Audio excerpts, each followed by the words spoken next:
Well, thank you so much for everybody joining us again for another edition of Presents from the United States Presidential Service Center. And we are so thrilled tonight to jump right into this with the Global Women's Leadership Conference. I'm very honored to have so many wonderful women on from so many continents, some of them up in Finland at 4 in the morning and in Australia. So thank you again for joining us on Presents.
And it's my honor to turn this over to our hosts tonight and moderators, Ms. Farah and also Ms. Hazel.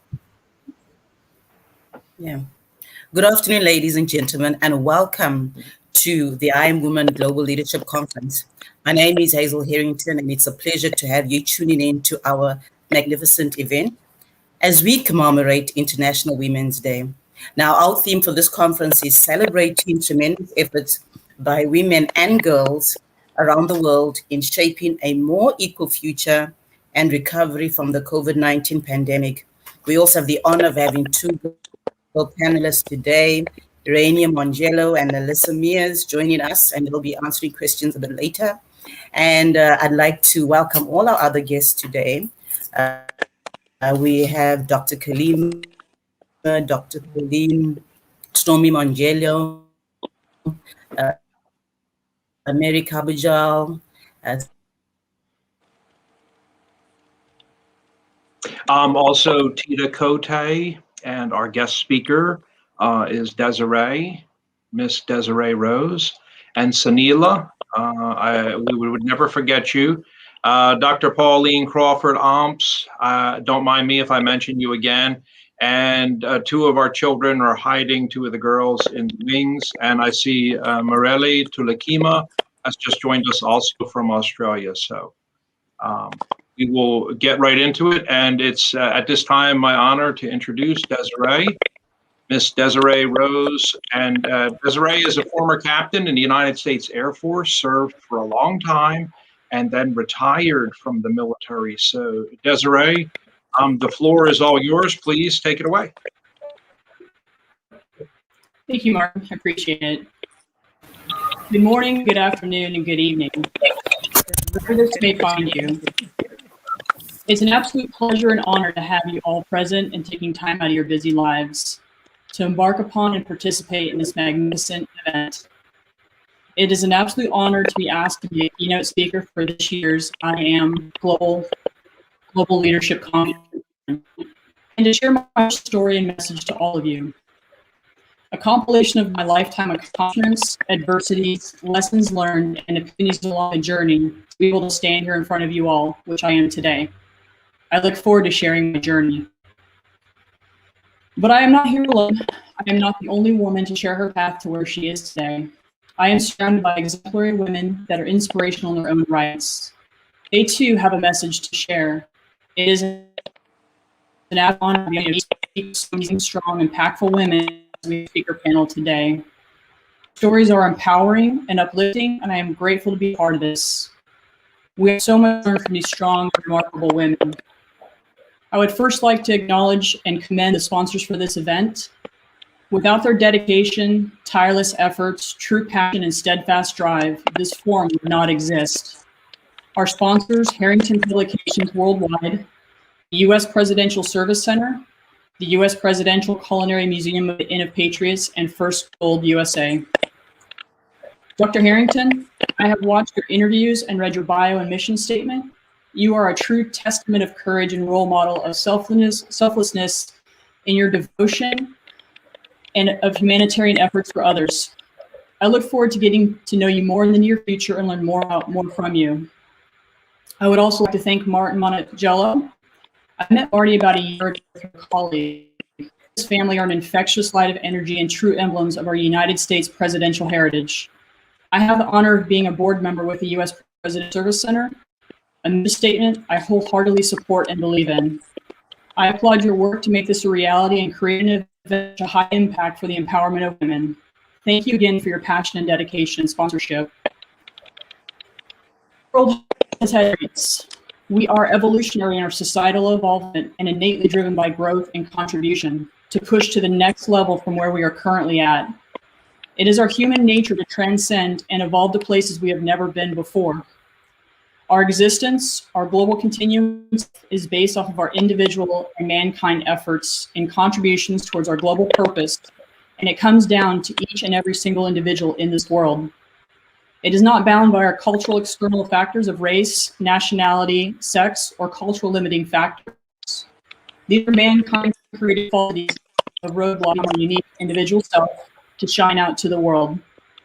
Today we come together to speak our voices and stories of so many powerful women and to honor the people we innately embody. My talk today will highlight our authenticity, our limitless power, and our individual voice, and the importance of us being our true selves while in this lifetime. Our authenticity is demanded of each and every single one of us. Our identity and discovery of our true purpose must arise, be harnessed, and fully employed to our full potential. This world needs every single one of you to be the true you and authentic you. We are limitless and powerful beyond belief, and our diverse backgrounds, cultures, and individual perception of this world might be the answer we were looking for to continue our livelihood in this dimension. Lastly, your voice, your authentic voice, it must be found. It must be let out and reverberated from your souls to inspire and elevate our vibrational hum. By speaking our voices to be heard out loud, we empower each other through our commonalities and life experience. We, as a global harmonious reed, can make great leaps into a more synergistic world and way of life for all.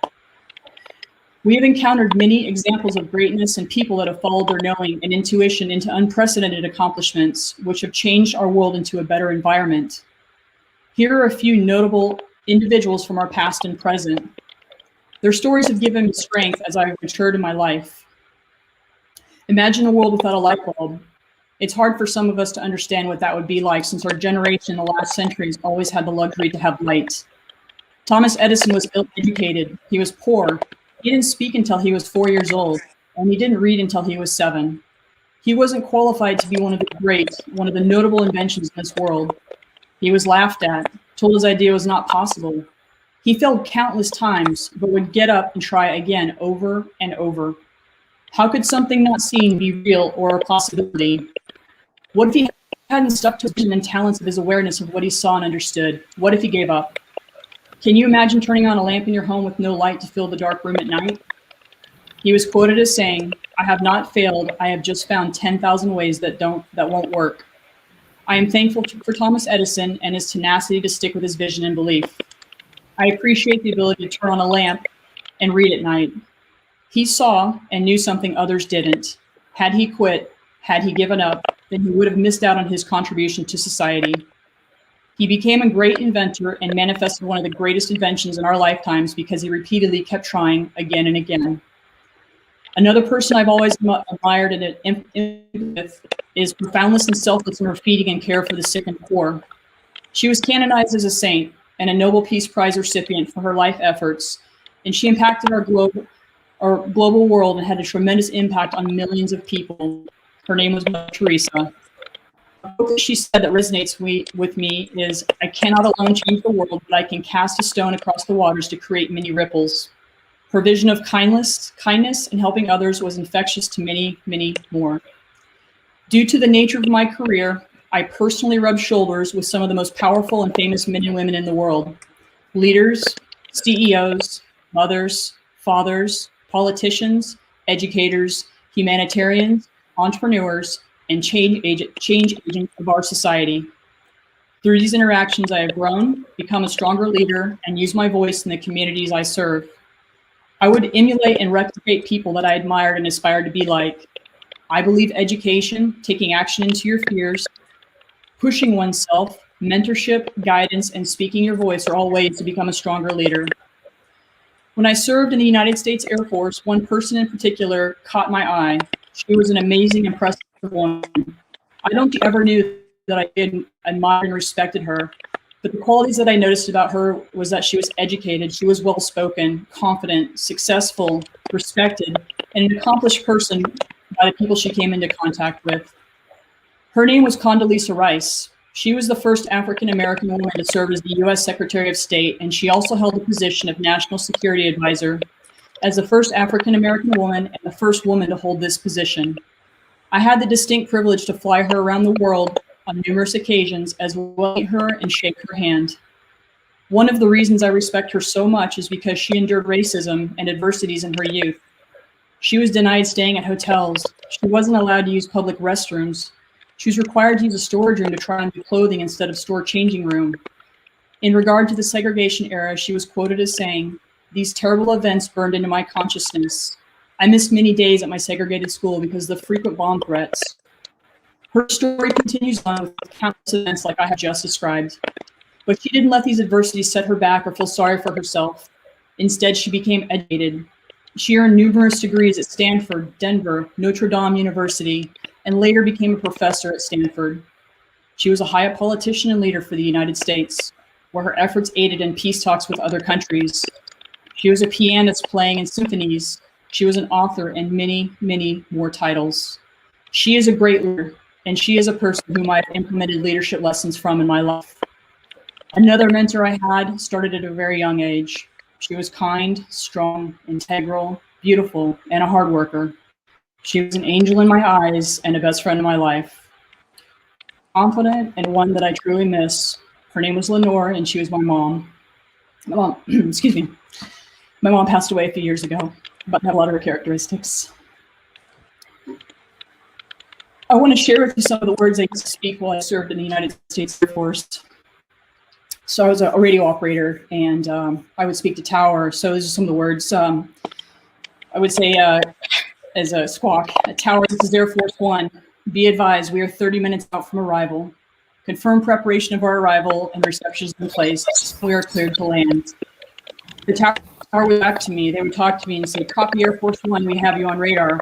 We have you on ground support, and entourage are ready and waiting for your arrival." I would reply, "Air Force copies, we'll see you on the ground. Air Force One out." To this day, these words give me chills. It was an amazing career that I was able to participate in. My name is Desiree Rose. I served in the Air Force for the United States of America for 22 years of my life. During my tenure, I was selected through enormous amounts of hard work, career accomplishments to fly for our nation's premier squadron and most coveted mission. I had the distinct honor to fly aboard Air Force One for the President of the United States. I was assigned to the 89th Air Wing located at Andrews Air Force Base, Washington, D.C. The process to be qualified or even considered for this position was arduous and extremely selective. Only 1% of the 1% of aircrew from the entire military ever had the chance to be assigned to this mission. I earned and achieved being hired out of several qualified candidates and set the record to be hired as the youngest female ranked airman in the 89th Air Wing history to fly for the President of the United States. It was one of the most amazing experiences in my career. I was responsible for the airborne transportation security of the presidential fleet. Everywhere he went, I went.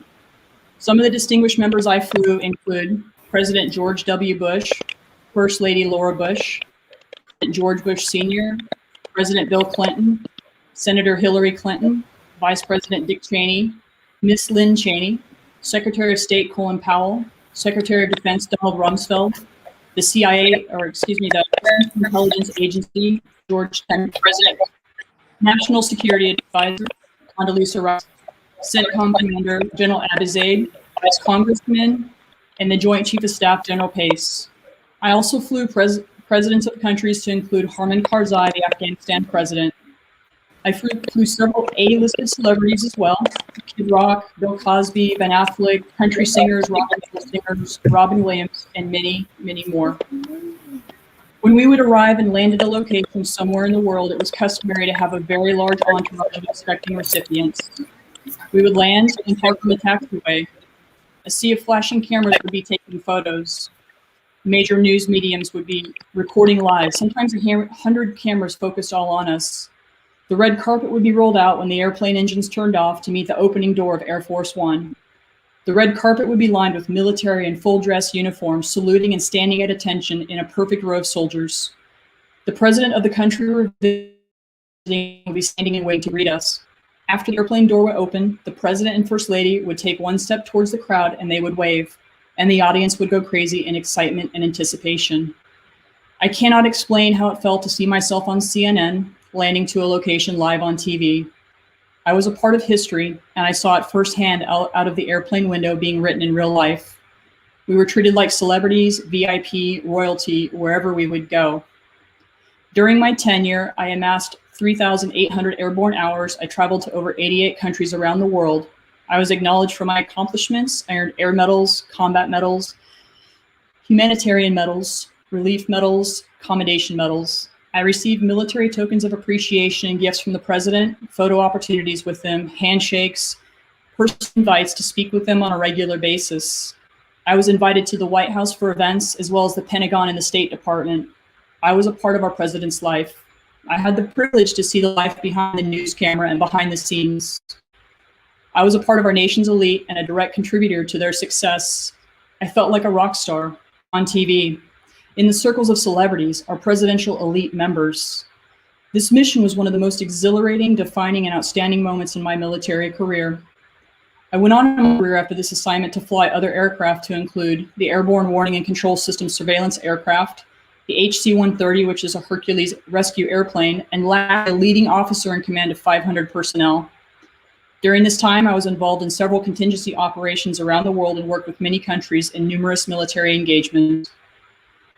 At the end of my career, I retired with the rank of captain.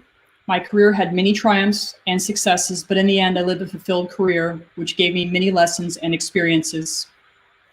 In my personal life, outside of the military, I pursued entrepreneurial ventures, primarily in real estate. I have built homes, managed managers of properties, syndicated business ventures with capital investments, and in 2019, I co-founded the Rose Opportunity Fund. It is a large opportunity fund for investment capital into dilapidated locations in the United States. A few years ago, I wanted to further my education and learn from executives and leaders from all walks of life. I applied and was accepted into the Harvard University, where I'm studying business data analytics. My program is a compilation of astute classmates that reside from all over the world. They are CEOs, entrepreneurs, scientists, data analytics, engineers, some PhD educated, and intellectual members of our society. My professors are book authors and have publications in the national research mainstream. I have studied digital innovation, artificial intelligence, and the transformation of our world into futuristic predicted patterns and ways of life. This program has given me tremendous insight into understanding overarching societal trends and the skills and leadership to find commonality between our pre-COVID-19 world into this new paradigm we are quickly evolving into.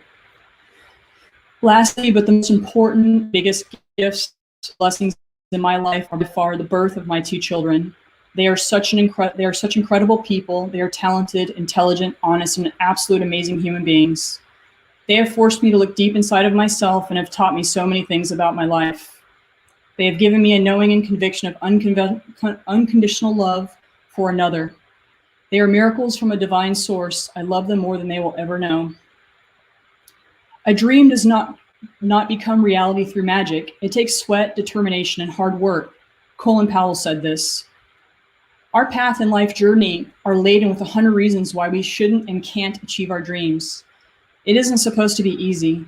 If it was, everybody would be king or queen. the champion of their domain, the master of their empire. Success is truly the product of many attempts at a seen vision. It is a knowing, a feeling, and an intuition at our core, an unshakable presence in our purpose. It is a gift that we're born with as we funnel through life. We are pulled into our true identity and authenticity. It is a result of showing up, even when we do not want to, when we are told from others we cannot persevere. Told we should give up, we are told we're too old, too young, too fat, too poor, too rich, the wrong sex, the wrong skin color, or nationality. It is a limiting belief from others onto us because of their smallness and insecurities in which reside in themselves. A blindness which sets their limitations inside of their own created paradigms. We grab onto these and we believe these limiting beliefs of ourselves and claim them as ours when they truly, truly belong to somebody else. Let me ask you, how big is your mountain? What holds you back? Can you define it, describe it, feel it, taste it? Can you see it? Feel into your heart of why you are not where you want to be in your life. What is holding you back? Is it you, or are you claiming and accepting the power from somebody else that wants to dish it on you? You see, I almost bit that hook in my life. I was told the odds of me being hired as one of the youngest feminine females in the most coveted positions in the United States military was a slim chance. It hadn't been done before. It was outside of their box. I was told I was too old to become a commissioned officer in the United States military. Had I have listened to any of these individuals, then I wouldn't have applied and I wouldn't have been hired and had one of the most incredible stories I can share with you all today. An open door and launching pad into experiences and meeting people from all over the world. Connecting with amazing leaders, mentees, and people whom have taught me so much about my life. I had limitations in my youth. My childhood was ridden with alcoholism, drugs, and abuse. I left home at a young age to start my life because I wanted something different. The day I left home, I literally became responsible for myself and my life choices at the age of 15 years old. At that moment, I was the parent, I was the adult, I was the caretaker of my finances, my schooling, my health, the roof over my head, and the decider of my future. I could write a book about my earlier days in an autobiography. Had I have listened to all the voices in my life telling me I couldn't become or achieve my dreams, then my story might have been told a little differently today. I turned my external limiting statements and childhood abuse into energy and fuel to rise into my potentials in life, and not as a victim or recipient of less than okay conditions, but as a strong and a determined woman. My adversities became my fuel, my energy into life, propelled me into my journey to find myself as you see today. Susan Hine is quoted as saying, "Be thankful for closed doors, detours, and roadblocks. They protect you from paths and places that are not meant for you." You see, adversities define us. They challenge us. They push us. They raise the bar of what we are made of deep at our core. They push us outside of our comfort zones of safety and into our vulnerability, uncertainty, and fear. Be thankful for detours, as they're lessons guiding us along our path. At any time in our lives, we can grab these negative beliefs. We can put them on. We can claim it as our limitation, as our excuse. We can choose to say, I am a victim. I have been violated. I was, insert whatever infraction you think you have experienced in your life, and it is unfair, and you can own that. On the flip side, we can also choose to be at peace. We can forgive and choose not to accept these labels that are put upon us. We can see them. We can say, I see you, fear. I see you. I am not good enough. I am not smart enough. I see you. However, I do not give my power away to you. We decide this for ourselves through consciousness and awareness of our internal power. There's a story I'll share really quick. There's a deer in the world called the Himalayan musk deer. He searches the whole world to find this particular attractive scent. The musk deer, after countless days and weeks of searching, becomes angry and restless. He's unable to find the smell. The deer travels from high cliffs to low valleys, trying to reach the source of this rare fragrance. And ultimately, in his search, he plunges to his death. The moral of the story is the musk deer was already the possessor of this scent all along. His journey was already inside of him. It did not come from external sources or the outside. Ladies and gentlemen, our power comes from within. It always has. Our journey is an inside job. It is not external. I'm going to read one of the most powerful speeches that I personally have ever read. It's true to my heart. And it goes like this. Our deepest fear is not that we are inadequate. Our deepest fear is that we are powerful beyond measure. It is not our light, it is not our darkness that frightens us. We ask ourselves, who am I to be brilliant, gorgeous, talented, and fabulous? Actually, who are you not to be? You are a child of God. Your playing small does not serve the world. There is nothing enlightening about shrinking so that other people won't feel insecure about you. We are all meant to shine as children do. We were born to make manifest the glory of God. That is within us. It is not just in some of us, it is in all of us. And as we let our own light shine, we unconsciously give other people permission to do the same. We are liberated from our own fear. Our presence automatically liberates others. The author is Marianne Williamson, 1992. If I can bestow any of my life lessons and culmination of what I have learned, it is this. Your life is and always has been with you. You are beautiful, radiant, divine energy, love, and infinite power and limitless. Your uniqueness, authenticity, power, and true imprint on this big, beautiful world is present within each and every one of you. Do not be small. Rise to your true self. Do not cower. Rise up and speak your voice. Step into your fears. Be authentic in your gifts and let your light shine. This world needs every single one of you to claim your uniqueness and be you. My name is Desiree Rose. I am a strong woman. I'm a mother, a leader, entrepreneur, a beautiful beacon of light, and a beholder of divine guidance. I am sharing my story to the world to empower others in their journey of this life to make this world a better place. Thank you. You can find me at DesireeRose.co and the roseopportunityfund.com.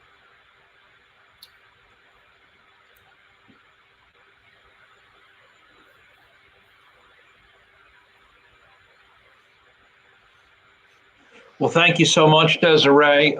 We have had a couple of problems tonight with the undersea cable to Indonesia and to Australia, but I believe Hazel is back. So Hazel, she has just finished. I turn it over to you. Awesome, thank you. Okay, Desiree, thank you for that presentation. It was absolutely fantastic. Your story is phenomenal.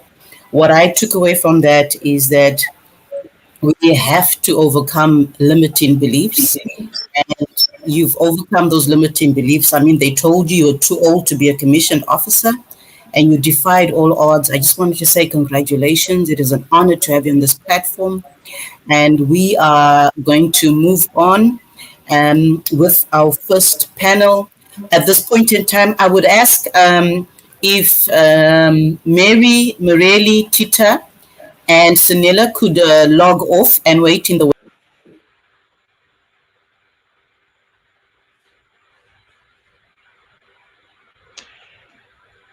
Okay, and what I can actually do is just put some people into the green room. So let me see here. Looks like we're doing okay with everybody. And if it's all right, we'll go to a commercial for a second. We do have a couple of wonderful commercials planned for tonight. And these are of our different ladies' organizations and companies that they own. So we will have a couple of commercials and then be right back with you. So don't go away. And thank you also for everybody, before we go to commercial, for all of the folks who were on and giving wonderful comments on YouTube and Facebook and LinkedIn and Twitter. There's quite a few people out there doing wonderful comments. And please, yeah, keep them coming. Thank you so much.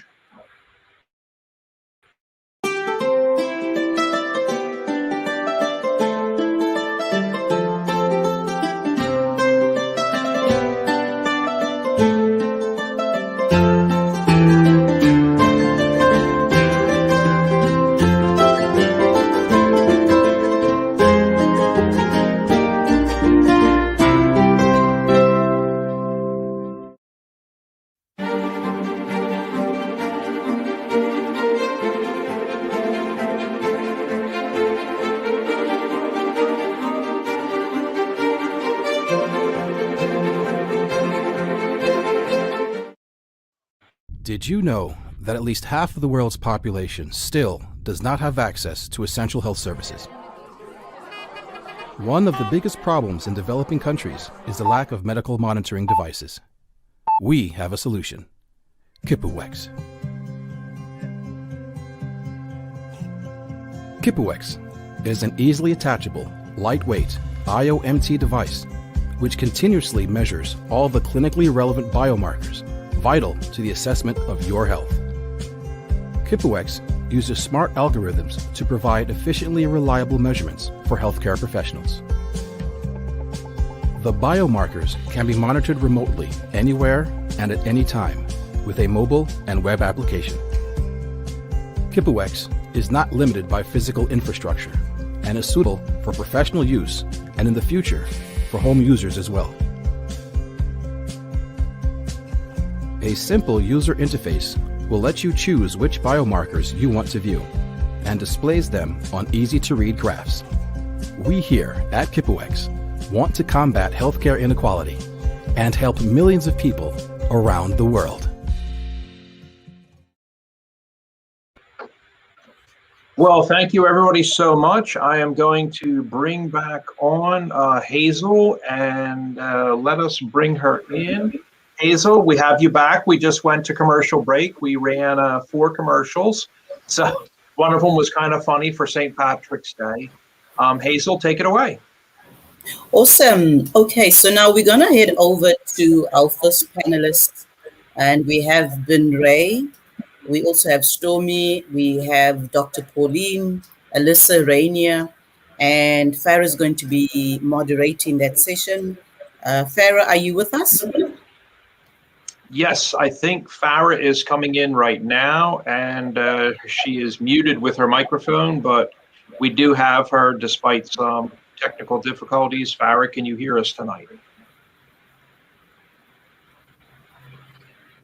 Yes, I can hear you, Marty. Thank you. It seems that the connection over here is a bit slow, but thank God I finally managed to come in. Can you hear me? Hello? Can you all hear me? Yes, we can hear you, Farah. Okay, wonderful, wonderful. Okay, so shall I start with our session of the 6 speakers for my session then? So, yeah, today we have with us incredible women from all around the world, and happy International Women's Day to all of you, so deserving women. And today we have with me, I have with me Dr. Pauline Crawford Ohms. She is an expert and in gender dynamics and the CEO of Corporate Hearts.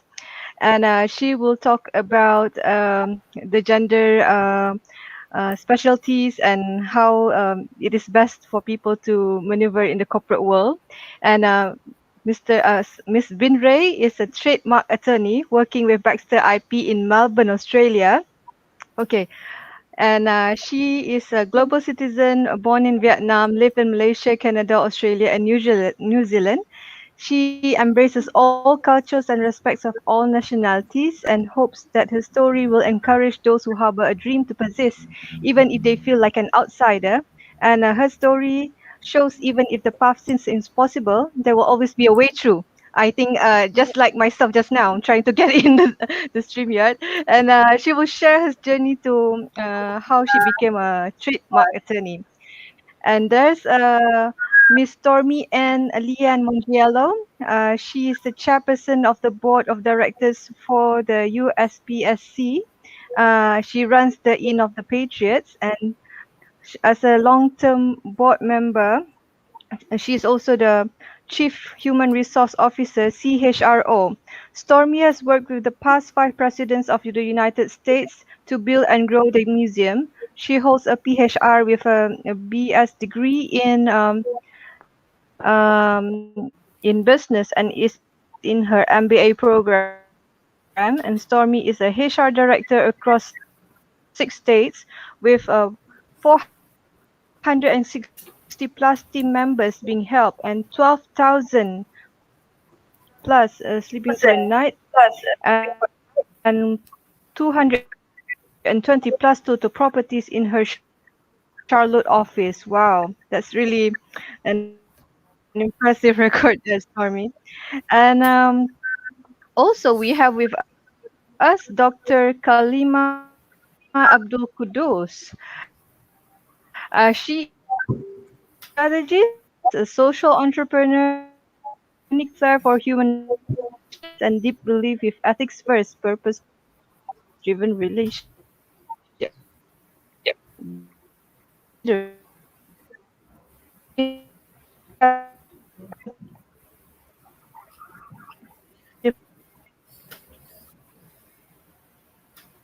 Human Rights Service Council.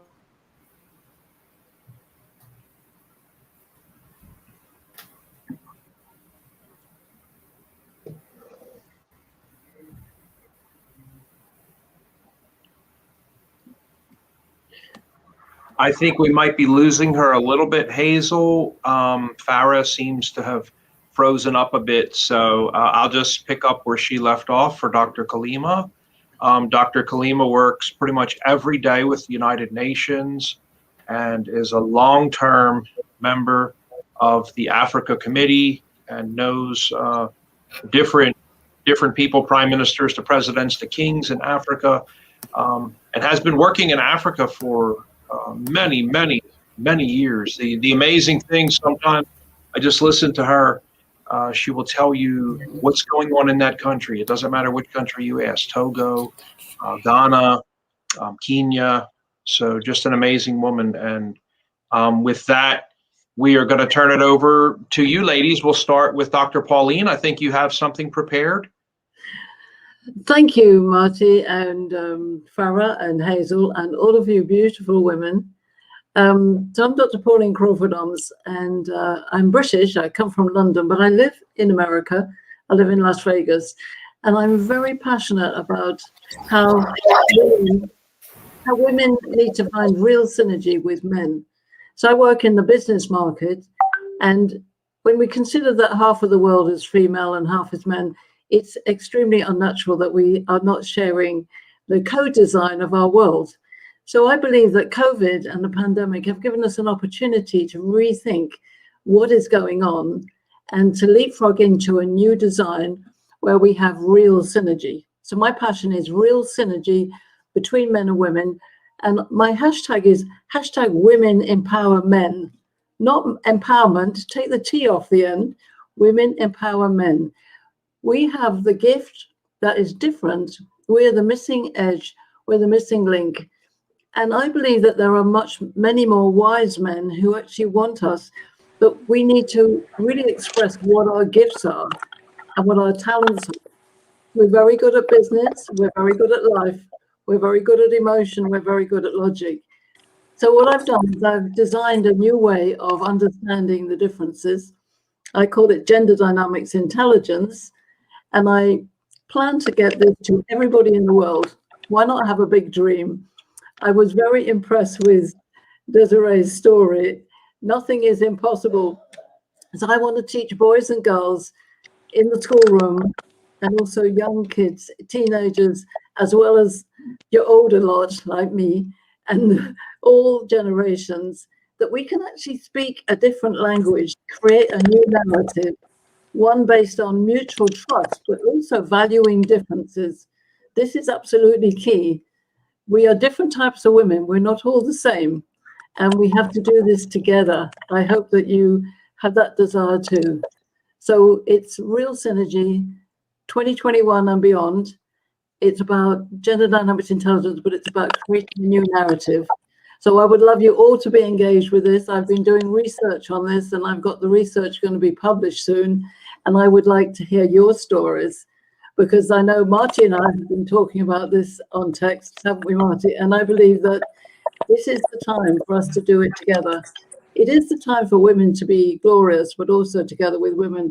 So I love your story, Desiree. I think it's a wonderful example that women can lead the way.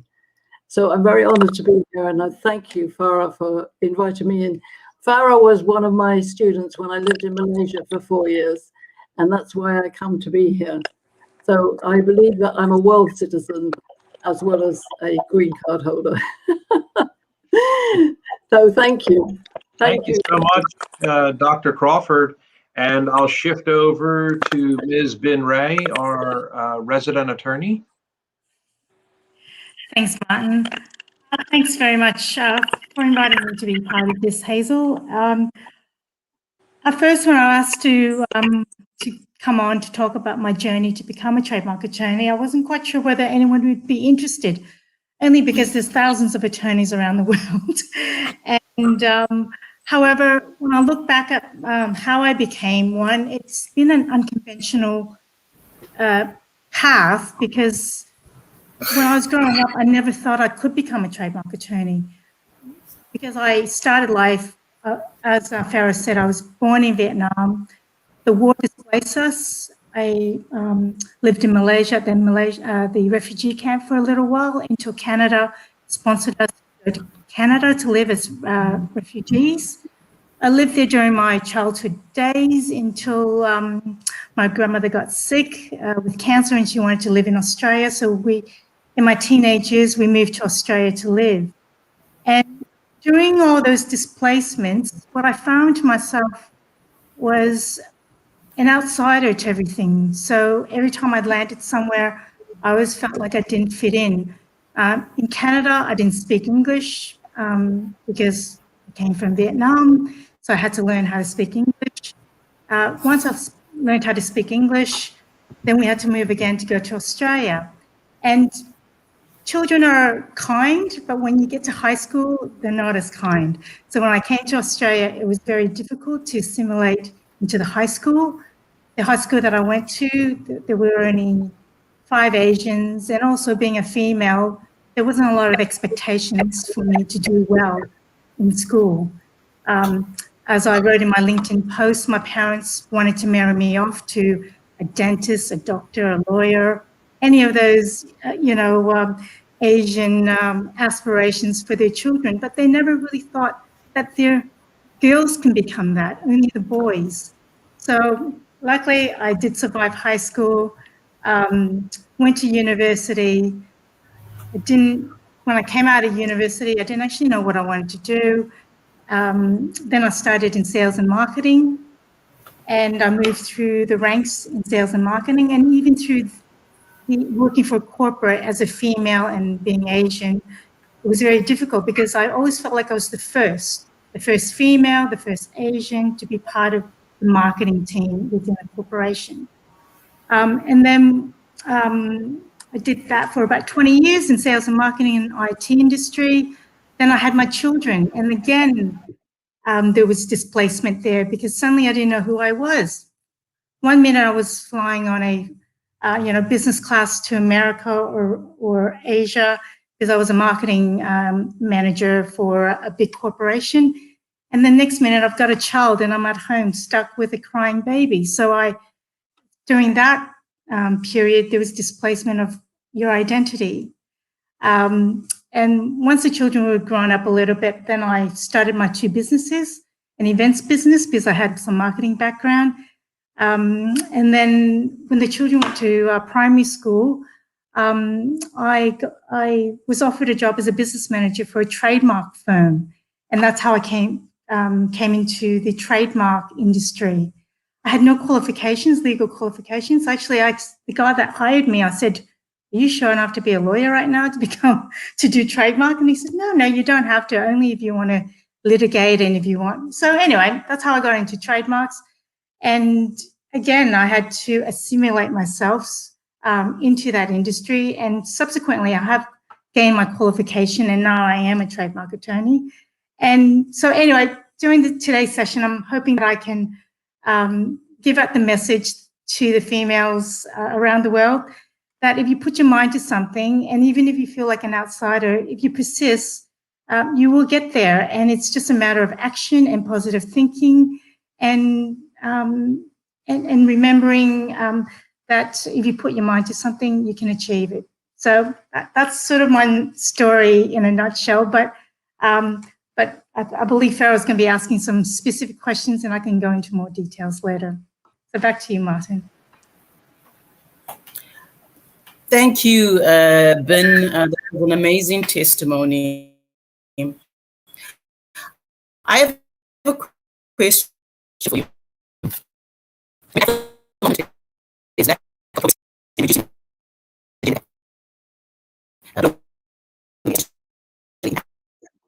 Can you type the question in the chat room? Protection. Sorry? Oh, can you repeat the question, Hazel? I didn't hear it.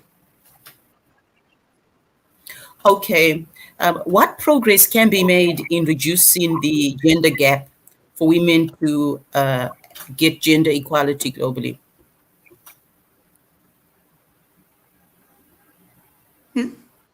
Or is that the question for me, myself, Hazel? Or Yes, she was saying what progress can be made to reduce the gender gap globally for women, in your opinion?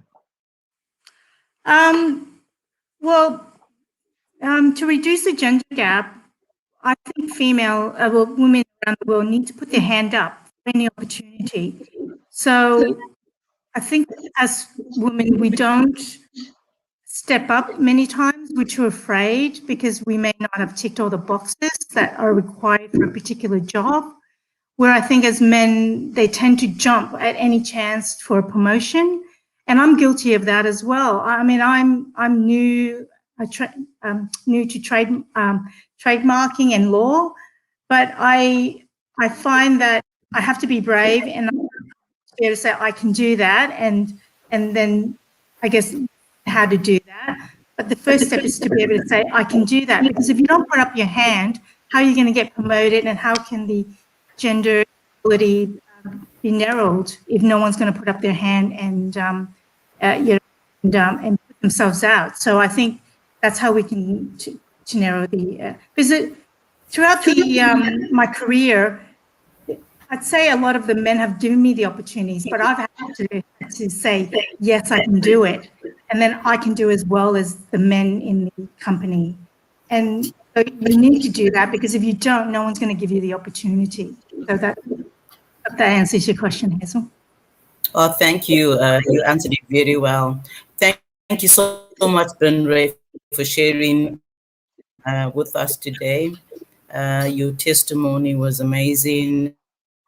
And we're going to move on now to Dr. Kalima. How are you, Dr. Kalima? How are you? Can you Dr. Kalima, can you hear me? Yes, I hear you, but you're going in and out a little bit. Yeah.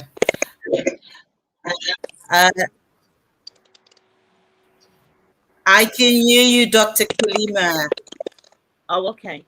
I was thinking, asking me what you do, what inspires you.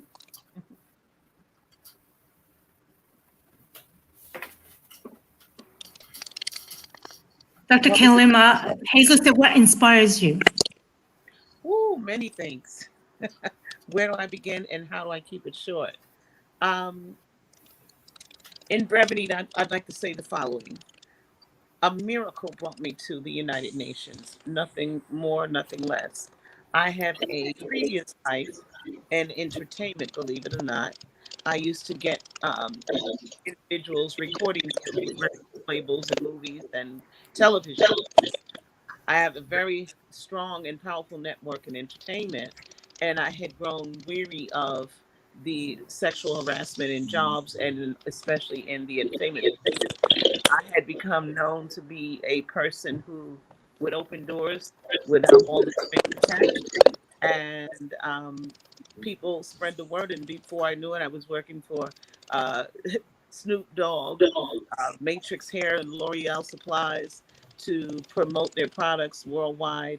Had my son driving the rap promotional vehicle, street promoting and street teaming, and we were huge. We were the only competitor to us was a company called Taxi, and that business, it was to the future of families. And I had 4 children to raise. I was a divorcee, and I needed income coming in, and I wasn't willing to sell my body in order to get in a certain seat. When I started that company, it did well. As a result, it kind of fizzled out with the trends. And a miracle happened when I had buried my mom, so I felt you definitely, Desiree. Nothing like losing your mom. She was my biggest cheering section and felt that I could do anything I wanted to do. But my business was failing. I put myself back in college to see if I was something I was missing that I can do to rebuild. And with all the doors slamming in my face because I'm a woman and I'm a Muslim woman and I'm a Black Muslim woman, on top of all of that, uh, I couldn't open the door. The next thing I know, the UN president called for me from a Sheikh Shah Sufi Muhammad Nurul Alam when I was standing in a funeral. And I was invited to sit down with him uh, to talk about a lifetime business, which was the most odd thing because I thought he wanted to see me about, my writing skills for magazines for the UN. So I came prepared with contracts and all my stuff ready. Come to find out, this man, long and short of it, and if you buy my book that I'll soon release, you'll find out I was talking to someone who had reincarnated. He was not really a person. Um, I know that sounds a little weird, but it's really what happened. This man trained me, put me in the UN, and he had been dead since 1995, um, which didn't scare me because I grew up being able to see. I have always had the gift of sight. So when I seen that, he tells me a story of when I was a little girl that I told my mom I would grow up and go work for the UN to help people and to save lives when I saw a Biafra show with my mom. When he told me that story, I knew he had spoken to my already deceased mom. And I broke out in tears at his table in the UN's cafeteria. And I dropped my fork, dropped my spoon. I said, I'm sorry, but I know that you had to know my mom in order to know that story. So, long and short of that, I started working for him in 2009 for a Bangladesh company. I became his VP. And then at one point, he told me it was time for me to launch my own program with the UN, and I did. So for about 12 years, I worked with the UN without remuneration at all. But I took that as a way to learn and grow in an area that I wasn't familiar with. And I was not intimidated to stand firm. And even the UN told me, we love the way you operate because you're not afraid to speak up and talk about it. You're strong. And so they have solicited me to stop the war in South Sudan, help with Saudi Arabia issues with the women and discrimination in Sri Lanka, et cetera, which I did, and the issues in Qatar. I took care of all of those things by the grace of Almighty God with his guidance. And today, I train others how to do those things, to be confident within themselves, international trade, holistic education to entrepreneurship in the way education was first taught out of Africa. The UN put me in charge of all people of color who are uh, usually descendants of African slaves in America, systemic disenfranchisement in the USA when the police were knocking down the Black people and killing them for no reason. I was put out front to take care of that, which I did. As you see now, it's pretty quiet. Not just Black Lives Matter doing it, but a lot of us are out here doing things silently. Um, and the Sudanese war ended that, worked with Congress for that, and its governments. And so they named me the first lady of 6 states in South Sudan. I have Darfur, Kurdistan, Kosti, White, Red, and Blue Nile, where I am responsible for managing their natural resources in diamonds, gold, and oil, and then rebuilding. Very soon we will be doing that. All of Africa, Caribbean islands. I've helped Indonesia and all other countries. So we're not limited to just people of color. But my responsibility as given from the UN is for all of Africa and the brown people, such as the Caribbean islands, Country Republic, Central America, etc. So I'm really, I guess I'm a little numb to some things. I'm not like other people. Like some people can deal with crisis better than others. And for me, I happen to be that type of person. I've seen so much hurt in my life, near death in my life, that COVID didn't shake me. It may have shaken a lot of other people, but what I did was sit in a seat of compliance with the United Nations and represent as an ambassador to them because I'm committed to them and what they strive for. which is why it hurts me that some people pass rumors that the UN and FEMA don't do anything. That amazes me because I've done my own research and I've sent my staff to go see if FEMA really showed up in certain crises such as Dominican Republic or Puerto Rico, etc. And I've seen the actual top level government steal the things that FEMA has sent to those nations, which hurt me that the UN got the bad rap about it because we work hard. 5 people can't save our world. Everybody needs to step up and do a piece. And as a strong woman, I intimidate a lot of men. I intimidate a lot of my own women friends and sisters and females who think that I'm in competition with them, and I'm not. I'm just doing my part to be pleasing to Almighty God so that I can see my mother again in the afterlife.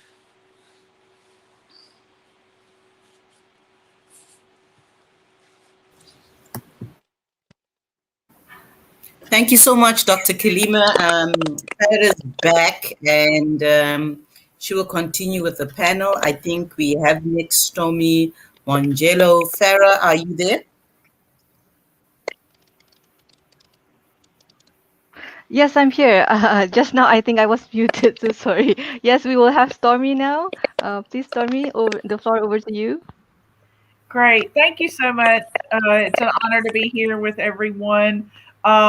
I am currently wear many hats, but of course, Martin also spoke of one of my roles as a human resource director for a property management company with responsible for 1,200 households, thousands of people every day, in different communities across 6 states in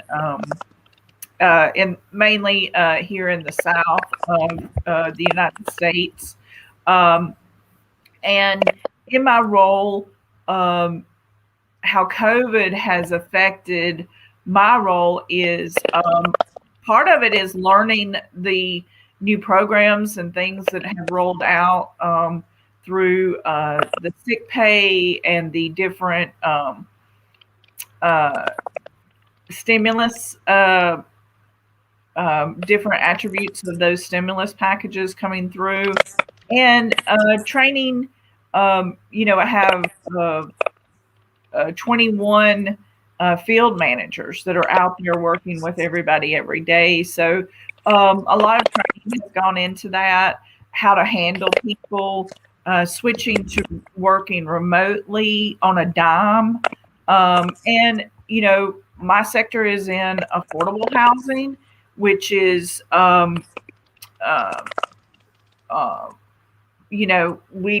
we work with the resources that we do have.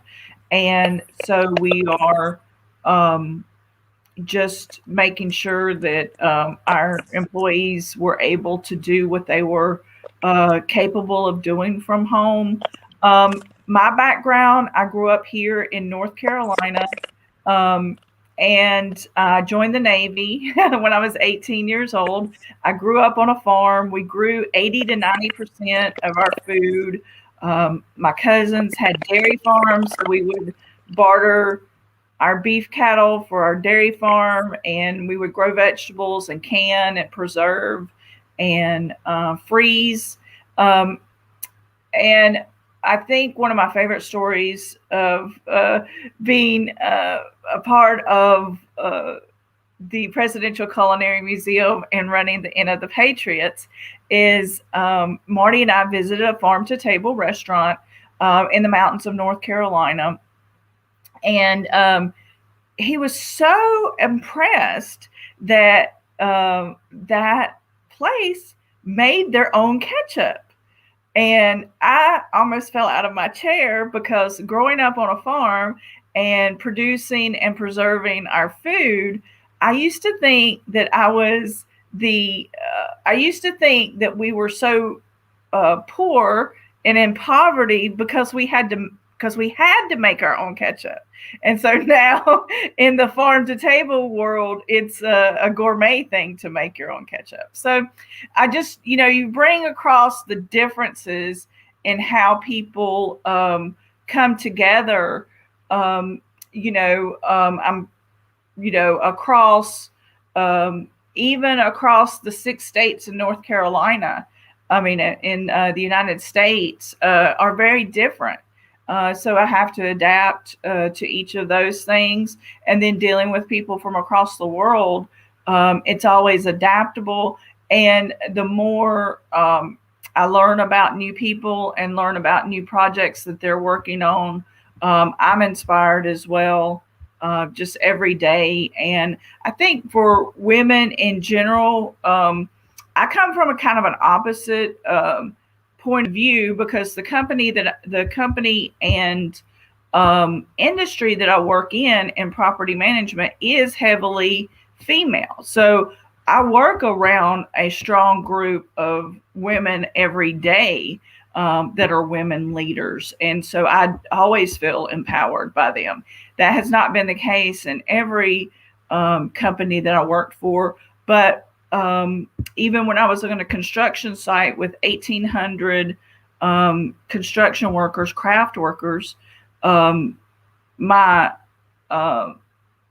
HR manager, at that time I had a lesser role, but my HR manager was a strong woman. And, I learned a lot from that and adapted a lot of the lessons that I learned in the Navy, of working around predominantly men in an environment where men outnumbered women 9-1. So you had to cooperate with men. You couldn't just, you had to cooperate with men. You looked for your female role models, but you looked for your general role models as well. And then now it's kind of an opposite situation where it is heavily female.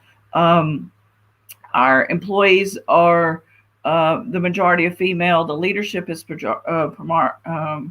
primary female, just because they take the roles of the site managers and property managers and work their way up. So it is encouraging to work around them. But of course, as he said, we have all the different females, that can do different management styles, and you have to adapt and just keep the company's vision or your organization's vision at the top of mind, and always go back to what that mission is, to provide housing for people who are vulnerable, who may not otherwise have housing, including veterans and disabled people and elderly people in rural areas that are underserved for housing. So, I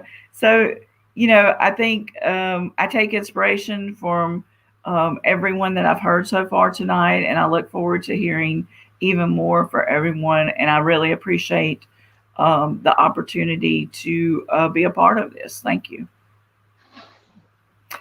Yeah, I can milk a cow and run a business. Thank you so much, Stormy, for that phenomenal testimony and for sharing. What I got from that is how you had to cooperate with men, and how now the situation has changed. And yeah, I agree with you. And the world owes you a gratitude for everything that you do, not only for your nation, but in empowering women. Thank you so much. Also, Dr. Kalima, I was so inspired by your story and how you served in the United Nations 15 years. That's amazing, admirable. And the world also owes you a debt of gratitude for everything that you do. And we celebrate both of you women, all the women on this platform today, for all that you do. So at this moment, we're going to invite the girl panelists, Lissa and Rainier, and we're just going to allow them to share what they would like to share today on International Women's Day. I know Rainier would like to share on some of the projects she's doing and how she feels about the girl child and stereotypes and things like that. Rainier, would you like to share? Yeah. Yeah. So, yeah. So I heard you've got an amazing project that you started, and It's got to do with toys, so I don't want to spoil it for everyone. Do you want to share on that with us? Yes. So it's about how we need more toys that were usually like made for men, like the army men, you know, that you see in Toy Story and that you see in stores. So my family, we donated to a cause to make woman soldiers as a toy. We got a pack of them, and yeah. Yeah.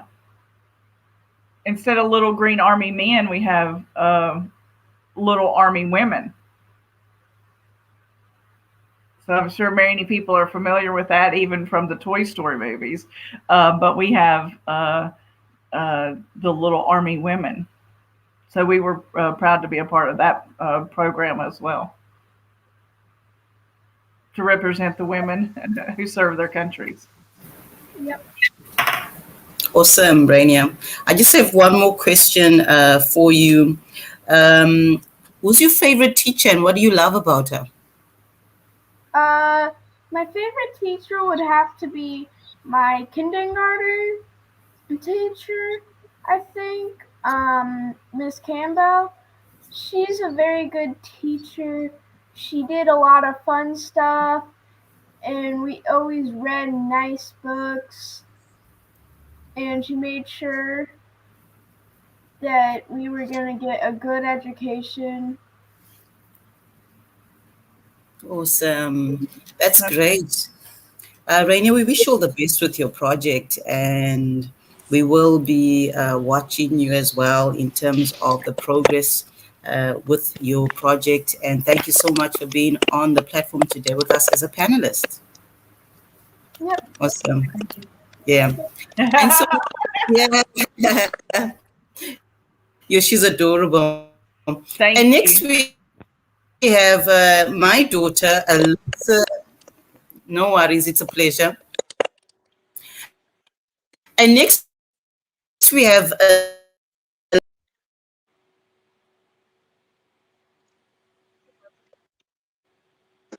Sorry about that, guys. Farah, we lost Hazel for a second. So I think we're going to flip back to the question with Alyssa when she comes on. Farah, can you hear me?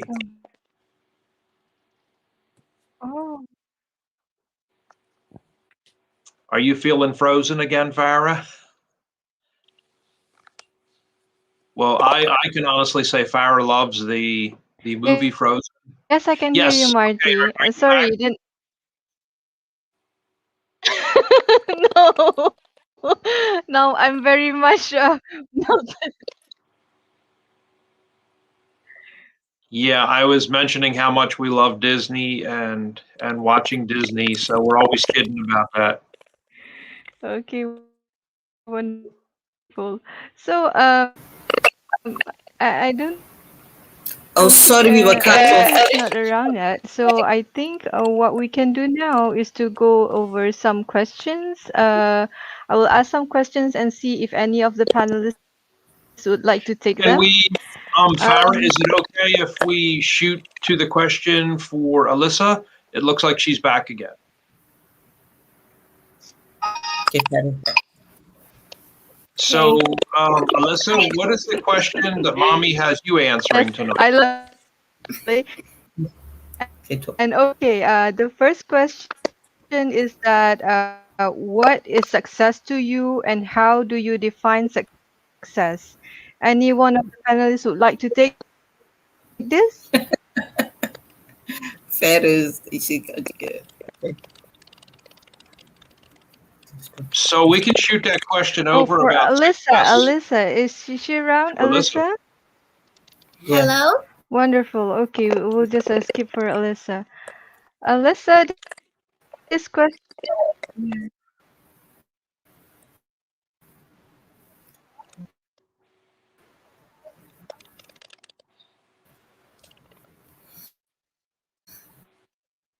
Um, how I I find Okay. I can't really see them succeed there yet. in. No, that was for the adult questions. Is Alyssa there? Sorry, my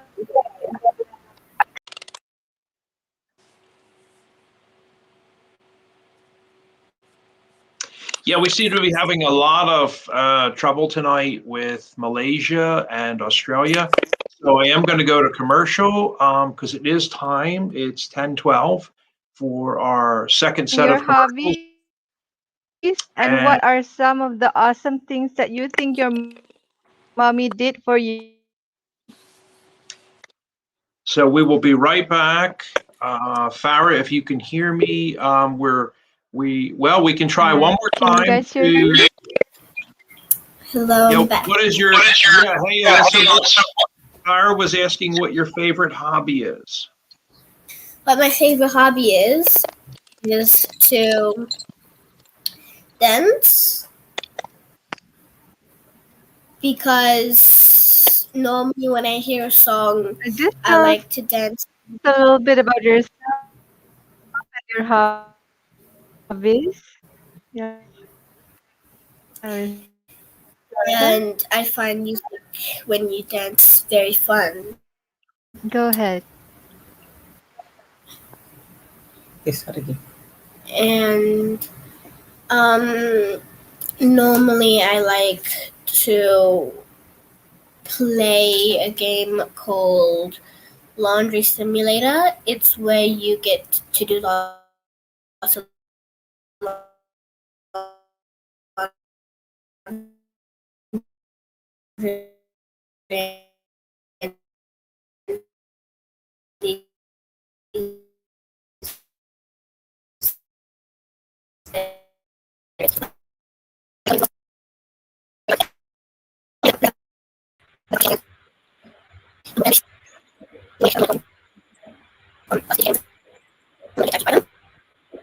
and so t-shirts or like anything.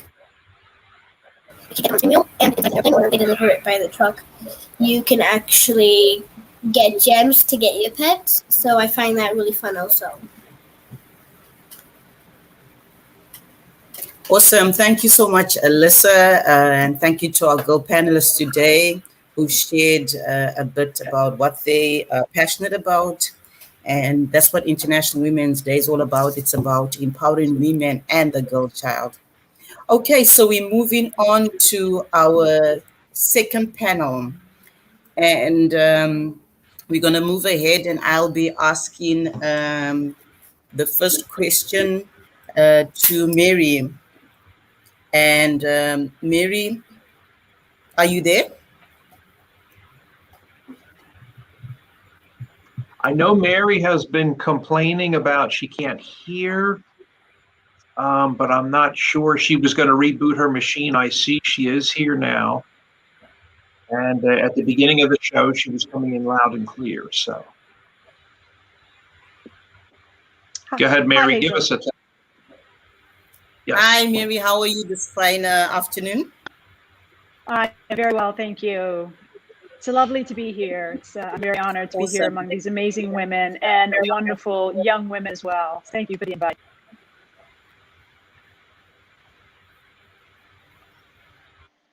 Yeah. Mary, can you share more about what you do and help women in terms of reducing the gender pay gap so that more women can gain positions in leadership? Hello. Yes, absolutely. So a little bit about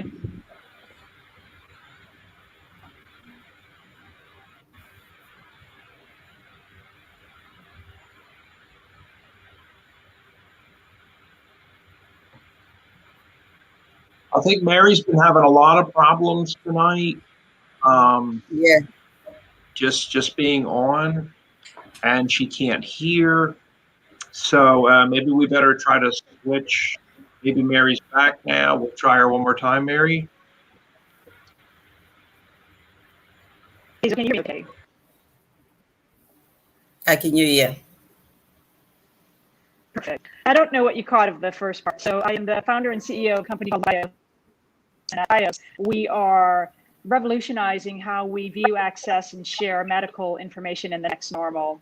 And so a lot of the work that we're doing is really to focus on ensuring that the paradigm shift is made in democratizing medical data and ensuring that all of us have equal access, including our medical professionals, to medical information. Awesome. That's great, I Mary. think, Hazel, Can you hear me? Your second question, yes, I can hear you perfectly. I think your second question was around gender equality in leadership positions. Did I get that right? I was saying, what are the challenges in achieving gender equality for women in leadership positions?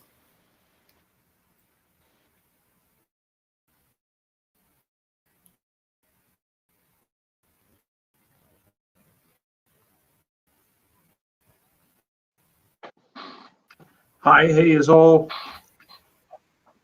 I think we've lost her again. Yeah. Think, can you hear me okay? Yes. Yeah. Hazel? Yeah. Yeah, I can hear you. I think, I don't know what you heard.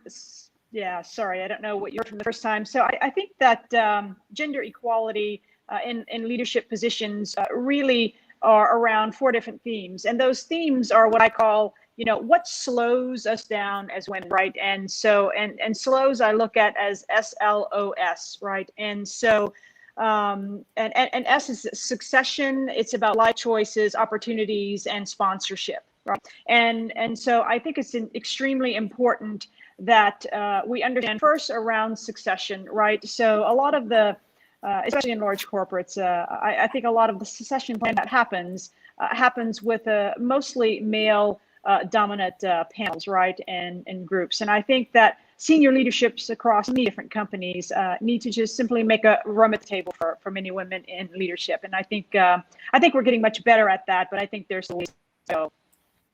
That's a part.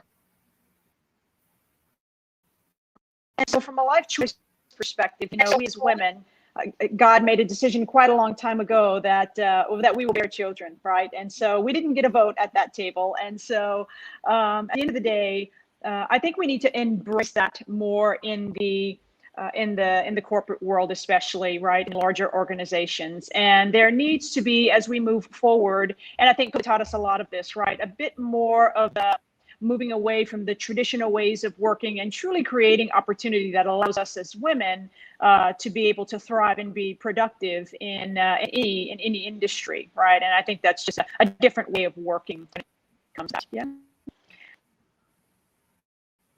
Awesome. Thank you so much, Mary. Yeah, thank you so much, Mary.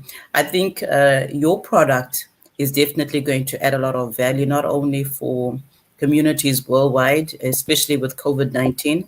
In closing, do you want to share more about that, about your product and what it does? Yes, absolutely. So what we've done is we've got 2 products outside of BIOS, and one of them is the BIOS Health Pass. And what we've done is we have taken all of the critical information that people have to put in place when they go to visit a doctor's office or a hospital. And so we take that paper process, and we've taken it off of out of the office itself, and we've put it online, right? And so before you even reach a hospital or reach a clinic or a doctor's office, the doctors and the health professionals know everything about your critical health. Yeah. And that's extremely important today. And we're working with artificial intelligence, as well as we're working with a lot of biometric capability. So we get to the point where we don't even need a mobile phone. Yeah. The point with BIOS is to ensure that we truly are able to help everyone in the world. And that goes for those in underserved areas as well. And that's a huge focus for us also. Yeah. And the second product is really a full stack product. And it's a bit of a niche. It's not just electronic health information system.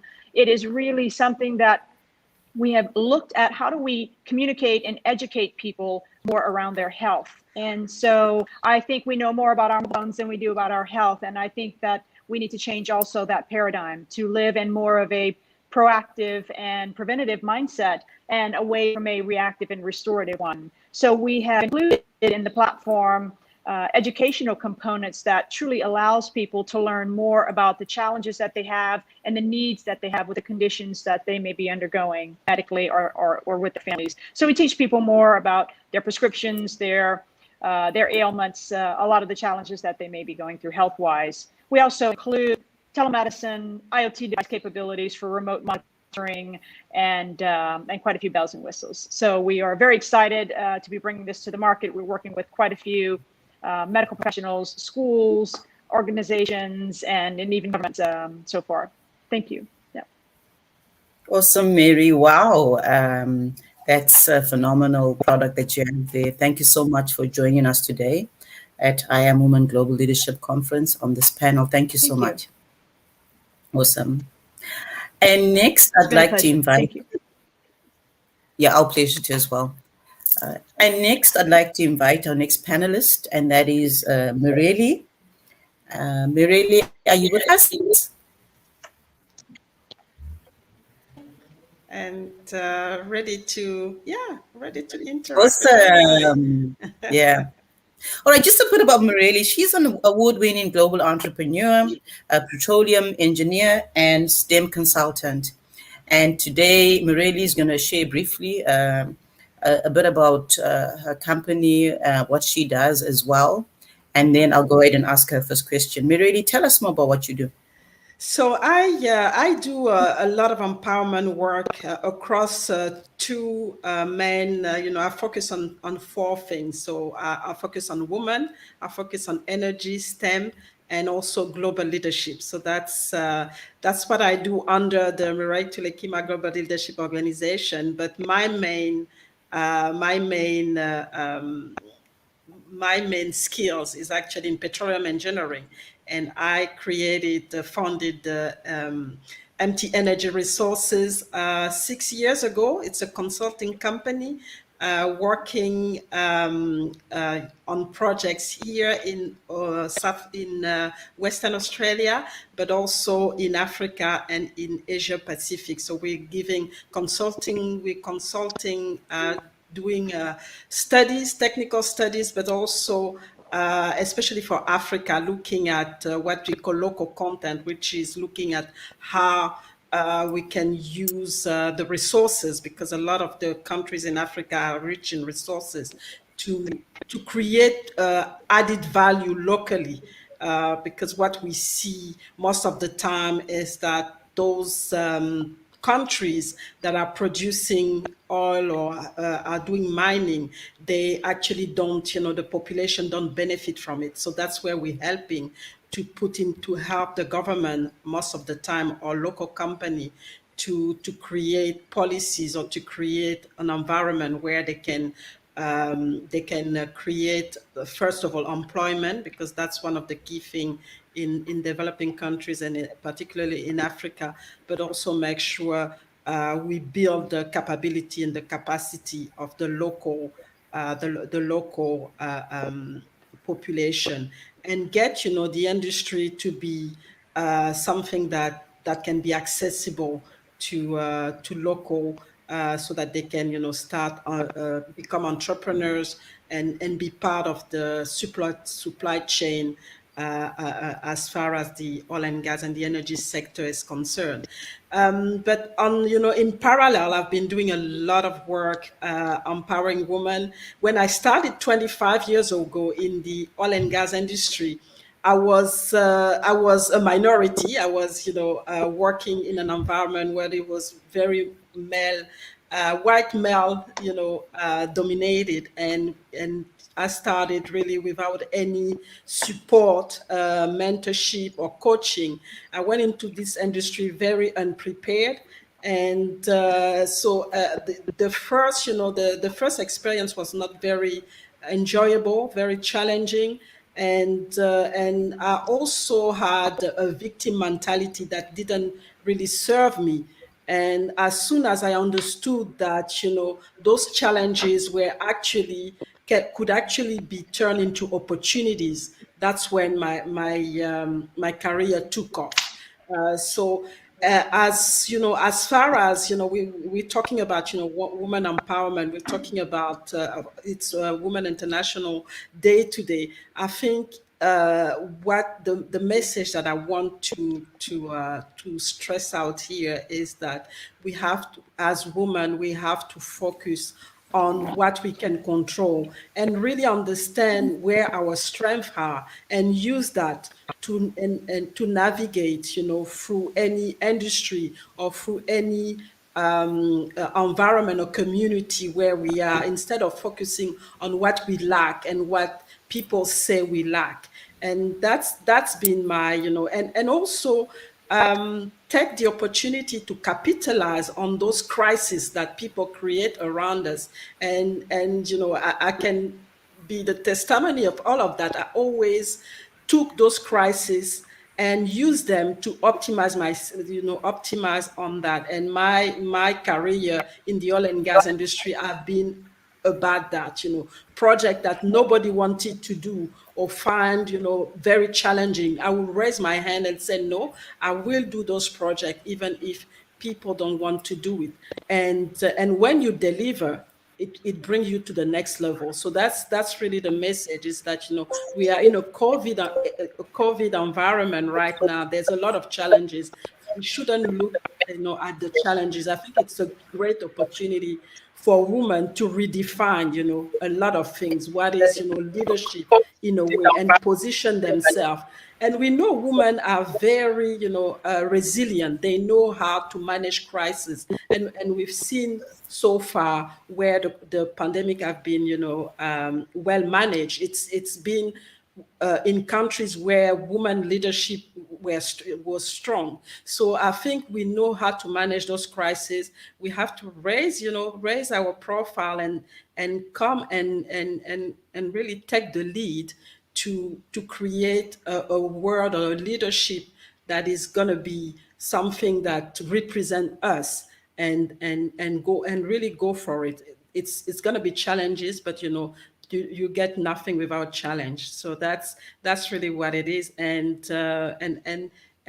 I'm very hopeful anyway for I actually look at COVID as an opportunity. I've been able myself to pivot to so many things during this and do things that I didn't know I could do. And they actually going to help me to step up and to break through even more after after we find a way to manage the pandemic. So that's in a nutshell. I don't know if I tend to get really excited, but I really enjoying, and thank you for having me here. To your community, but to the women today, and we celebrate you today. Thank you so much for everything that you do for society. Thank you. We're going to move on now to our next speaker on our panel, and that is going to be Tita. Tita, are you there? Yes, I'm here. Thank you so much. Can you hear me? Before we start with Tita, yes, I can hear you, Tita. I have a commercial. Just a bit more about Tita. Tita is the marketing manager. Quick commercial break at CacuX, and she's doing a lot of amazing things. I was watching one of the medical products that they just launched. Tita, can you tell us more about this product? What do you believe are the barriers to women's workplace equality? Yeah, so happy International Women's Day to all of you. And so honored to be here as a panelist today to celebrate all the women around the world. And I really want to give my special thanks to Mr. Martin Mongella, who I want to raise high as my mentor, as my advisor, my supporter, especially emotionally through the good times and the hard times. More than 2 years now. The world needs more men like Martin to sincerely empower and support women to have equality, to have confidence, to build their life from the scratch. There is still many countries where women's rights are not fulfilled. So every voice and action matters for the betterment, for empowering women and girls worldwide. And I'm really honored and grateful to be marketing manager for KeepOX, as you mentioned it, and to have this support from KeepOX CEO Marko Höynälä. And to tell about my story, my life story. I have 42 years experience to be a girl, to be a woman, to be a mother, the best thing in my life. All of us here today share a different story, like each of us around the world. We are all unique in this world and deserve to be respected. I'm passionately talking towards zero violence towards women, as that aspect has affected to my life mostly. I have faced violence, death threats, threat of child abduction, sexual harassment, but I haven't let my struggles to change myself. I have maintained a positive mindset, kindness, and believed for justice. Those has been my personal assets to be here today. And I want to give my voice and my face to represent women who are victims of violence, women who are survivors, women who are well-being warriors, women who are capable to achieve anything they decide. There is a reason why I'm marketing manager for KeepOX, medtech company from Finland. Their mission is to become leading company in pain management worldwide. We all have pain in our lives. Through my experience, I know learning to manage your pain is leading to more happier and balanced life, which we all aim for. As I have walked through that path, collected my broken pieces into a strong foundation, which is now unbreakable, as I feel I have healed from traumatic flashbacks, from being without confidence to have confidence, from being voiceless to have a voice, by developing coping skills and persistence, not to give up. I want to share my story as an example for others to make even one fragile woman to believe for herself, to have even a small drop of power to start making positive changes towards happier and healthier future. If I could do that, you can do it as well. Once I was so broken mentally, I could not walk. I was on my knees in the forest crying with symptoms of arrhythmia due to a heavy burden from life. But I say to myself, I will win my own heart. I lifted my legs one by one with my hands and I started to walk, and then I started to run, and I have been running since that. Now running is like a mental massage for me, not straining, thanks for my good health. I have always used drug-free methods for my well-being, like KeepOX is doing. As that has been an issue in my life, I need to see the beauty in life in every corner where I look at. I have created our home to be like that, to give that loving feeling, how beautiful life is, with harmony and peace. But it's not up to money. It's about creativity. To create your space, create your own life. I'm fortunate to live now next to the sea, which I needed to be able to breathe mentally. Nature is very important element for the mental health. It makes me happy as I can see the loving signs of the nature, heart shapes in different ways, example in clouds, in flowers, in heart-shaped stones. I think nature is trying to say to us, love is everywhere in different forms. That's so true, and love is the answer to all for more happier and peaceful life. I have learned to live present first, hour by hour. I have learned to control my mindset by developing my own coping skills. First, out of fear, I have limited my life to be mostly at home. But I have learned to live fully at home. At home, you can do everything. And these are the skills which are important now during COVID-19. Different kinds of activities are helping. If I feel anxious, being creative helps.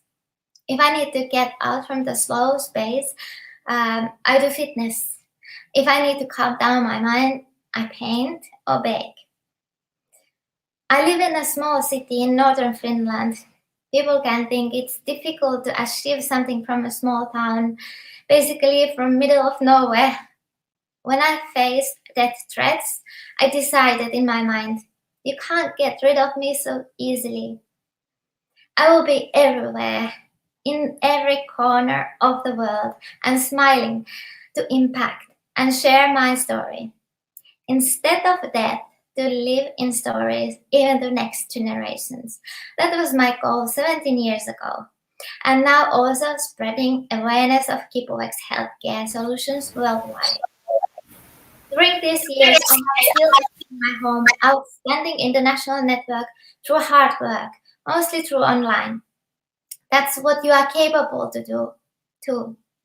No matter of pandemic, the whole world is in your living room. You have possibilities to take steps towards your own dreams, whatever they are. Talking today as a panelist in US Presidential Service Center to tell my story, I can allow myself a little rest and to say to myself, you did it. Keep smiling, keep shining, and take good care of your health. Happy Women's Day to all. Thank you so much, Tita, for that phenomenal testimony.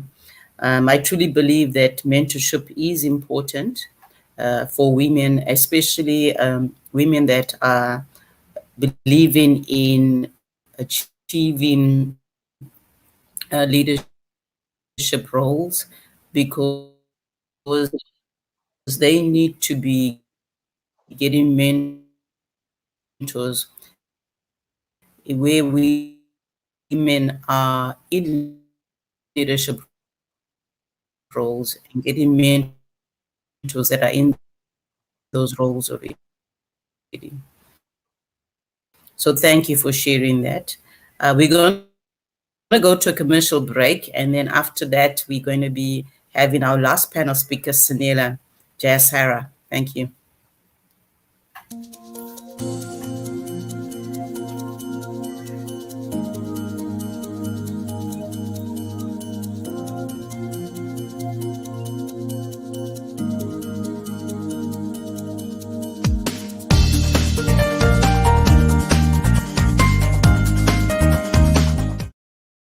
Did you know that at least half of the world's population still does not have access to essential health services?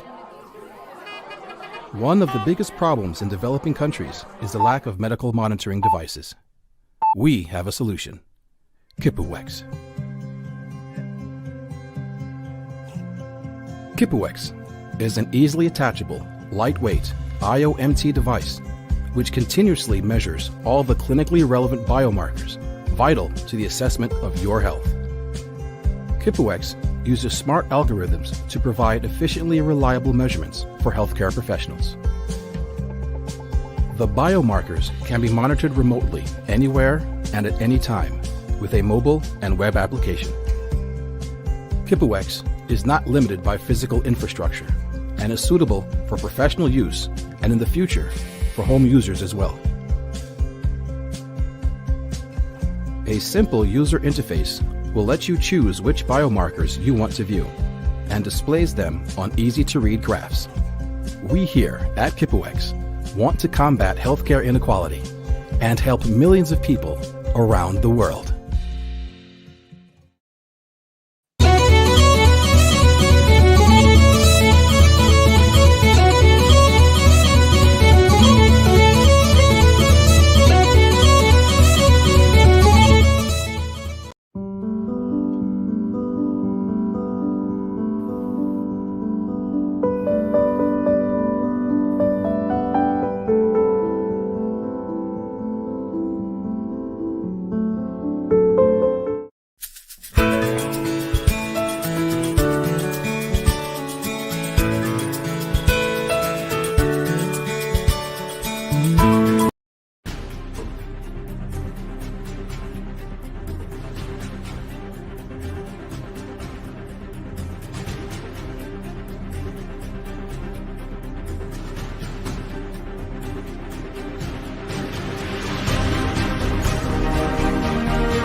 First Gold USA offers ATMs that dispense gold bars and coins using your cryptocurrency, credit card, or cash. Get real gold now in your hands. Owning gold actually has thousands of years of a financial track record. It offers unmatched historic protection against the unexpected. Real gold has been stored and valued since the beginning of time. This is not a new idea, IPO, new business, or experiment. Experience our ATMs from First Gold USA. Join former White House chef Marty Mangello as he brings to life colorful stories about America's presidents and first families that have occupied 1600 Pennsylvania Avenue Northwest. Is when screaming guests are lit on fire inside the White House. So I know that everyone's thinking like, what did he just say? It's time to be informed and entertained with Inside the President's Cabinet. Visit the website today at www.insidethepresidentscabinet.com.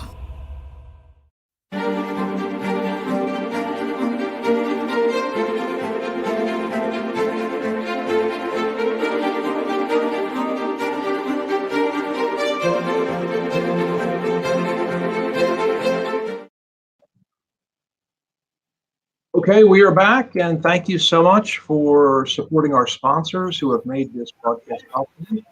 Back over to you, Dr. Hazel. We've saved the best for last. Someone I'd like to call my dear friend, and she's phenomenal. And I'm talking about our next speaker, and which is Sanela Jerusaya. Sanela is the founder of Women Empowered Global. She is also the CEO and founder of a Leadership Africa organization, and she's also a multiple award-winning entrepreneur. Sanela, welcome to the I Am Woman Global Leadership Conference. Can you tell us more about yourself and what International Women's Day means to you? Thank you so much, Hazel. Firstly, I want to acknowledge you as not only my dear friend, but my soul sister. And our hearts connected across the world, and here we are today. So thank you so much of gratitude to you and to Martin. Thank you so much, Martin, for being such an amazing male ally in our life. And we honor you, and to all the other phenomenal speakers who have joined me on the stage today. I see you, I honor you, and I celebrate you. So excited to be here. So I'm Sanela Jayasuriya. I wear several hats around the world. I'm the founder and CEO of a global leadership forum for female leaders and entrepreneurs called Women Empowered Global. We have presence in over 23 countries around the world. And at the core of what we do, it's all about leadership acceleration for women. It's about education, career advancement, and entrepreneurial programs. Secondly, I'm also the founder CEO of an innovation coaching company called Diverse Consultants. I'm also the founder chairperson of WE Global Leadership Academy.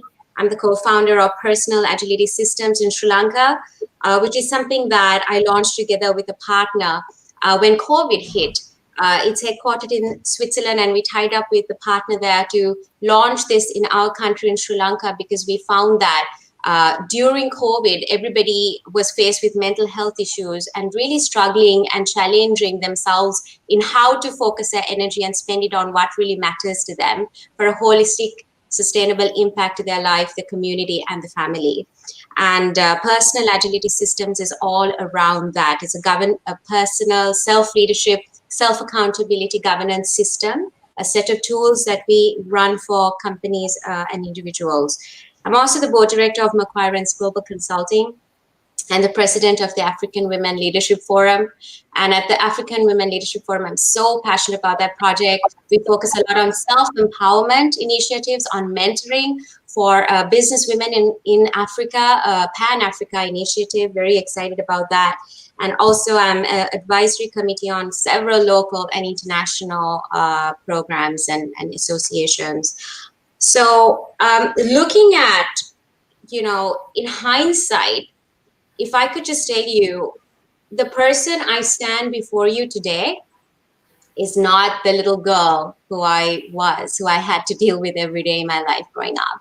It almost feels like a miracle. Like Dr. Kalima shared, I feel like even my life is a miracle because the person I am today, it's just incredible, the struggles I've been through and how I can converse with you today with some confidence and with some conviction and with a strong sense of personal identity and vision, powerful vision. I didn't have mentors growing up. I didn't have a solid support system growing up. I felt like a very insignificant, short, small, made, petite, South Asian, and I was quiet, extremely timid. A lot of people, when I say this and share my story and truth in a very vulnerable way at the global panels I speak, they say, really, Sanella? You? I don't believe you. I'm like, yeah, you're not going to believe this, who I was. Very quiet, very timid, had a very hard time understanding my worth, my value. Do I have value? Do I have purpose? Who am I? I felt absolutely lost. So in this part of the world, by and large, women are raised to get married. Men, on the other hand, are raised to find a job or to start a business. So when I give you the context of the part of the world I come from, this is huge right here. You can see the paradigm I have to work with. You can see the stigma I had to work with, the bias I had to work with, and the inner glass ceilings I had to overcome, which was huge. So it took tremendous work and perseverance for me to shift my paradigm from what I felt to new possibilities, from feeling limited to becoming limitless, and to feeling that confidence, power, and that really tapping into that purpose-driven energy of who I've become today. And at the very core, I would say that who I am as a person is helping women find passion in leadership.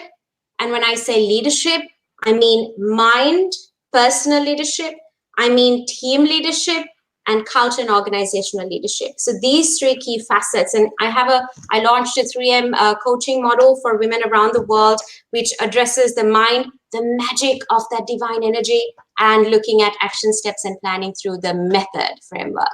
So I'm really excited, and in a nutshell, beautiful Hazel, if I'm to tell you how excited I am about International Women's Day, I'm a huge equalist, and I believe in opening doors for young girls and women and men. And I'm really, really just so grateful that I run a global company that has done just that around the world, where I can open doors to, our future ladies who are going to root up and take over the world ahead of us, and also the young men where they have to be conditioned in their mind and raised to know the value of a woman, the value of mothers, and understand that they play an instrumental role in the solution, in the mandate we are on today, to empower every woman in our lifetime.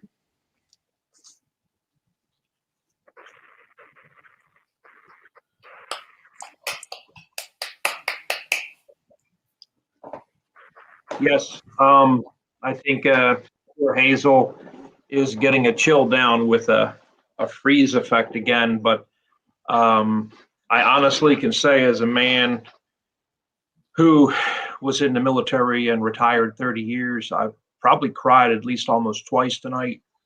It's just overwhelming.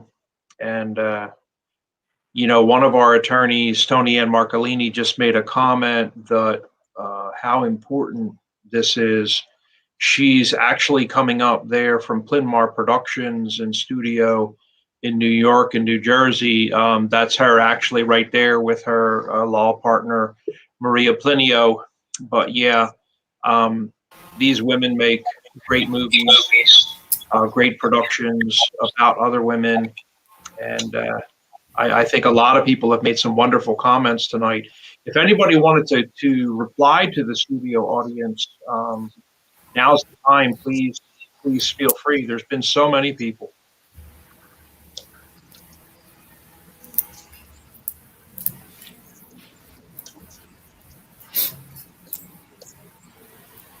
Enough comments about me, but yeah, we saw the Keep X commercial. Thank you so much, Ilse Zepha Maria, for all of your comments. Also, obviously, we resonated. A lot of the ladies resonated. I think Tita's speech was very emotional. Ben was very emotional. Dr. Crawford is always so insightful. Mirelli is just an old pro at this. I'm completely new at running all this, but I have her to thank for teaching me and showing me the best program for broadcast television out there. This really is it. So thank you so much, Morelli. But anybody wanted to make a comment to the studio audience before we say goodbye?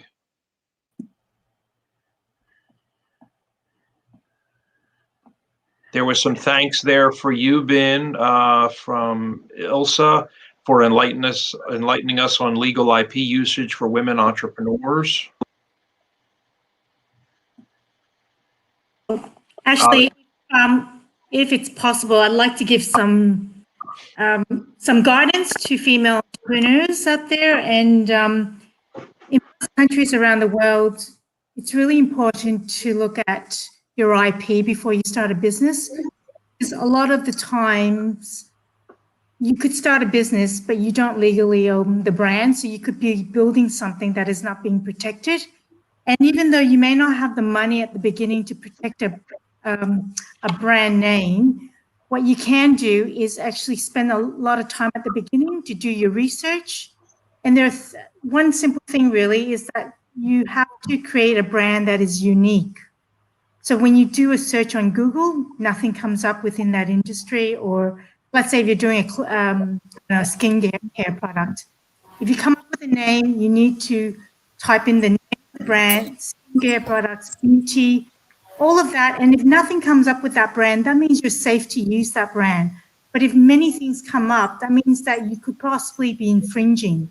So if you don't have the money at the beginning to protect the brand, I recommend that you do the research at the beginning and make sure no one is using it. And if you're the first to use it, then you've got some protection later on, because most countries allow you to have some protection if you're first to use the brand, except for China and Japan. So anyway, that's my free advice, I guess. There's no legal advice in that one. It's just more pure marketing and construction of a brand at the beginning, because it's really sad to see someone lose their brand when they've spent many years building it up. So that's my advice today to everyone.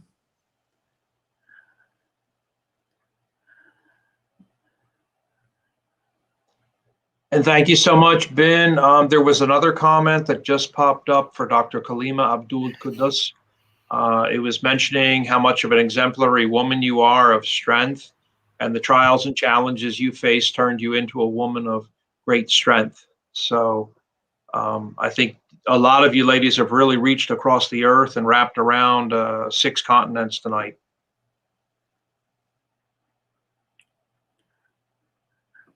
And any other parting comments for the audience? They love to hear from you. So when you talk back to them, they are listening on 8 different networks across Twitter, YouTube, LinkedIn, and Facebook. And all of this show will be archived within about 10 minutes, and anyone can watch it. Of course, many people will be watching it tomorrow. It was also great to see other men come on and make positive comments. That was awesome. It was not just all women on, and men certainly probably want to watch a boxing show or something, or horse racing tonight. But Dr. Crawford, any parting comments for us? I would just like to say, as I'm known around the world as the ambassador of magical conversations, and this is a magical conversation. So let me just explain. The magical conversation is without judgment, without anger, and without control. And it's a very creative space that we're in. And this is the magic of what we can put together. I've traveled around the world, and unexpectedly, I married my American. That's why I'm here in America. And I met him in Budapest 10 years ago. And I do believe that everything happens for a reason. There's a reason that we're here. There's a reason that we're meeting. There's a reason that we've now got to do more, which I know, Marty, you want to do, and Hazel. So this is just the beginning of a journey to really bring the world together. #World Harmony.